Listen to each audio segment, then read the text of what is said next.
মাত্র কয়েক টুকরা মাংস দিয়ে এই মজাদার ২ টি রেসিপি তৈরি করে নেওয়া যায়, যা খেতে অসম্ভব মজার হয়। মুখে যদি একদমই রুচি না থাকে, এই ২ টা মাংসের রেসিপি ট্রাই করে দেখতে পারেন। ২-৩ প্লেট ভাত নিমিষেই শেষ করতে পারবেন, এতটাই মজার হয়। আসসালামু আলাইকুম everyone, welcome back to my channel. আজ আমি তৈরি করে দেখাবো মাত্র কয়েক টুকরা মাংস দিয়ে খুবই মজাদার গরুর মাংসের ভর্তা এবং কয়েক টুকরা মাংস আলু দিয়ে মজাদার গরুর মাংসের ভাজির রেসিপি। খেতে কিন্তু অসম্ভব মজার হয়। গরম গরম ভাতের সঙ্গে এই ২ টা রেসিপি থাকলে তৃপ্তি সহকারে খেতে পারবেন। খুবই সহজভাবে ২ টা রেসিপি তৈরি করে দেখিয়েছি। আশা করছি ভালো লাগবে। প্রথমেই তৈরি করে দেখাবো কয়েক টুকরা মাংস ও আলু দিয়ে খুবই মজাদার গরুর মাংসের একটি রেসিপি। খেতে খুবই মজার হয়। প্রথমে আমি এখানে নিয়েছি মাত্র ৫ পিস গরুর মাংস। এখানে মুরগির মাংস দিয়েও করা যাবে। মাংসগুলো মাঝারি সাইজের দেখুন। আমি মাত্র ৫ পিস মাংস নিয়েছি। এই মাংসগুলো এখন ছোট পিস করে কেটে নিতে হবে। আপনারা চাইলে পাটাতে নিয়েও একটু থেতলে নিতে পারেন। তবে এমন ছোট পিস করে কেটে নিলে এই রান্নার টেস্টটা অনেক ভালো আসে। কখনোই কিমা করে কেটে নিতে যাবেন না। অবশ্যই এমন ছোট ছোট পিস করে কেটে নিবেন। অনেক সময় দেখা যায় ফ্রিজে অল্প পরিমাণ মাংস থেকে যায়। অল্প পরিমাণ মাংস রান্না করা যেমন ঝামেলা, তেমনি সকলে কিন্তু তৃপ্তি সহকারে খাওয়াও যায় না। অল্প পরিমাণ মাংস থাকলে এই রেসিপিটি ট্রাই করে দেখতে পারেন। তৃপ্তি সহকারে সকলেই খেতে পারবে। আমি সব মাংস সেম ভাবে কেটে নিব। আমি সবটুকু মাংস ছোট পিস করে কেটে নিয়েছি। আমার কাছে অবশিষ্ট কিছু তেল চর্বি ছিল, সেগুলো আমি দিয়ে দিলাম। এখন সবকিছু ভালোভাবে ধুয়ে নিব। আমি ভালোভাবে ধুয়ে নিয়েছি। এখন মূল রান্নায় চলে যাব। এজন্য আমি একটা কড়াই বসিয়ে নিয়েছি। এ পর্যায়ে চুলাটা কিন্তু বন্ধ করা আমি এখনো দিই নাই। প্রথমেই এখানে আমি ধুয়ে রাখা মাংস দিয়ে দিলাম। এখন এখানে দিয়ে দিব ২ টা মাঝারি সাইজের আলু। আলুগুলো আমি কিউব করে কেটে নিয়েছি। অবশ্যই এখানে আলুটা দিতে হবে। এখন এখানে দিয়ে দিয়েছি একটা বড় সাইজের পেঁয়াজ কুচি, দিয়ে দিয়েছি ৩ টা আস্ত রসুন, দিয়ে দিয়েছি কিছু শুকনা মরিচ। এখন এখানে কিছু বাটা মশলা দিব।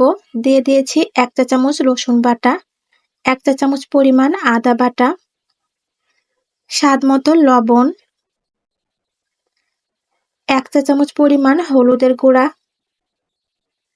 ১ চা চামচ পরিমাণ লাল মরিচের গুঁড়া, ১ চা চামচ পরিমাণ জিরা গুঁড়া, ১ চা চামচ পরিমাণ গরম মশলার গুঁড়া, দিয়েছি একটা এলাচ, ২ টা দারুচিনি, একটা তেজপাতা। এখানে আমি অল্প পরিমাণ তেল দিয়ে দিব, বেশি তেল দেয়া লাগবে না। এখন এখানে আমি দিয়ে দিব ১.৫ কাপ পরিমাণ পানি সিদ্ধ করার জন্য। যেহেতু গরুর মাংস, এজন্য ১.৫ কাপ পরিমাণ পানি দিয়েছি। এখন সবকিছু ভালোভাবে নেড়েচেড়ে মিশিয়ে নিয়েছি। এখানে আস্ত রসুনগুলো দিয়েছি, মাংসের সঙ্গে ভালোভাবে সিদ্ধ হয়ে যাবে। এখন চুলাটা আমি জ্বালিয়ে দিব। এখন ঢাকনা দিয়ে এগুলো সিদ্ধ করে নিব। চুলার জালটা আমি জ্বালিয়ে দিয়েছি। ফিরে এসেছি বেশ কিছুক্ষণ পর। কয়েকবার আমি ঢাকনা তুলে নেড়েচেড়ে দিয়েছিলাম অফ ক্যামেরায়। দেখুন পানিটা কিন্তু শুকিয়ে গিয়েছে। মাংস, আলু সবকিছু ভালোভাবে সিদ্ধ হয়ে গিয়েছে। সবকিছু মাখা মাখা হয়েছে। এ পর্যায়ে চুলা থেকে নামিয়ে নিতে হবে। পানি পানি থাকা অবস্থাতে কখনোই নামাবেন না। এমন গা মাখা করে তারপরে চুলা থেকে নামিয়ে নিবেন। এখন চুলাতে আরেকটা কড়াই বসিয়ে দিয়েছি। এখানে পর্যাপ্ত পরিমাণ তেল দিয়ে দিয়েছি। এখন এখানে দিয়ে দিব ৩ টা পেঁয়াজ কুচি, দিয়ে দিব ২ টা রসুনের কোয়া। এখানে আমি রসুনের কোয়া আস্তই দিয়েছি, এতে করে টেস্টটা অনেক ভালো আসে। এখন নেড়েচেড়ে ভেজে নিতে হবে। পেঁয়াজ রসুন আমি লালচে করে ভেজে নিব, এতে করে টেস্টটা অনেক ভালো আসবে। বেশ কিছুক্ষণ ভেজে নিয়েছি, দেখুন পেঁয়াজ রসুনগুলো লালচে কালার চলে এসেছে। এখন সিদ্ধ করে রাখা আলু ও মাংস দিয়ে দিব। দিয়ে ভালোভাবে নেড়েচেড়ে মিশিয়ে নিব।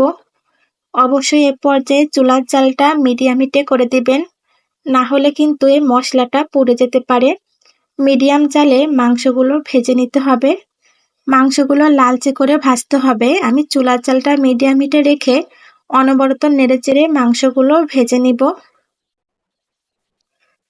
ফিরে এসেছি কিছুক্ষণ পর। মাংসগুলো ভালোভাবে নেড়েচেড়ে দিব। এ পর্যায়ে খেয়াল রাখবেন মাংসগুলো নিচ থেকে যেন পোড়া লেগে না যায়। পোড়া লেগে গেলে কিন্তু টেস্টটা নষ্ট হয়ে যাবে। অনবরত বেশ কিছুক্ষণ নেড়েচেড়ে নিয়েছি। একটু ধৈর্য নিয়ে নেড়েচেড়ে নিতে হবে। দেখুন মাংসগুলো কিন্তু ভাজা ভাজা হয়ে গিয়েছে, লালচে কালার চলে এসেছে। কড়াই থেকে কিন্তু উঠে আসছে, লেগে যাচ্ছে না। এমন লালচে করে ভেজে নিতে হবে। আমার মাংস ভাজাটা হয়ে গিয়েছে। এখন নামিয়ে পরিবেশন করে নিব। তৈরি হয়ে গেল খুবই মজাদার আলু ও মাংসের ভাজি। মাত্র 5 পিস মাংস দিয়ে রেসিপিটি তৈরি করেছি। 3 থেকে 4 জন তৃপ্তি সহকারে অনায়াসে খেতে পারবে।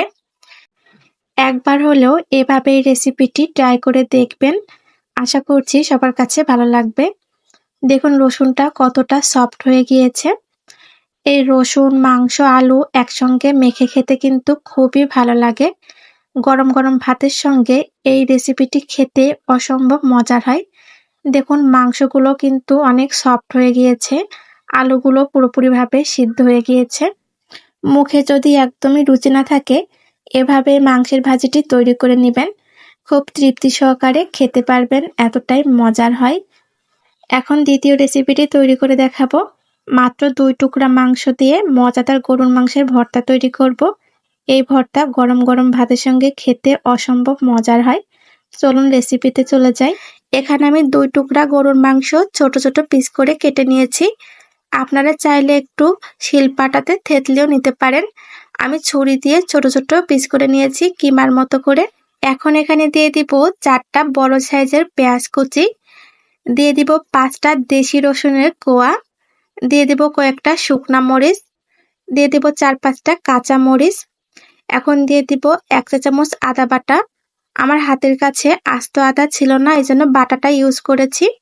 এখন দিয়ে দিব স্বাদ মতো লবণ, 1 চা চামচ হলুদের গুঁড়া, দিয়ে দিব পরিমাণ মতো সরিষার তেল।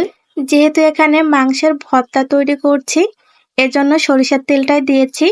আপনারা চাইলে রান্নার সাদা তেলটাও দিতে পারেন, তবে যে কোনো ভর্তাতে সরিষার তেলটা দিলেই ভর্তার আসল স্বাদটা পাওয়া যায়। এখন আমি চুলার জালটা দিয়ে দিয়েছি। এখন সবকিছু আমি ভালোভাবে ভেজে নিব। অনেকক্ষণ ভেজে লালচে করা লাগবে না, শুধুমাত্র মিনিট খানেক ভেজে নিলেই হবে।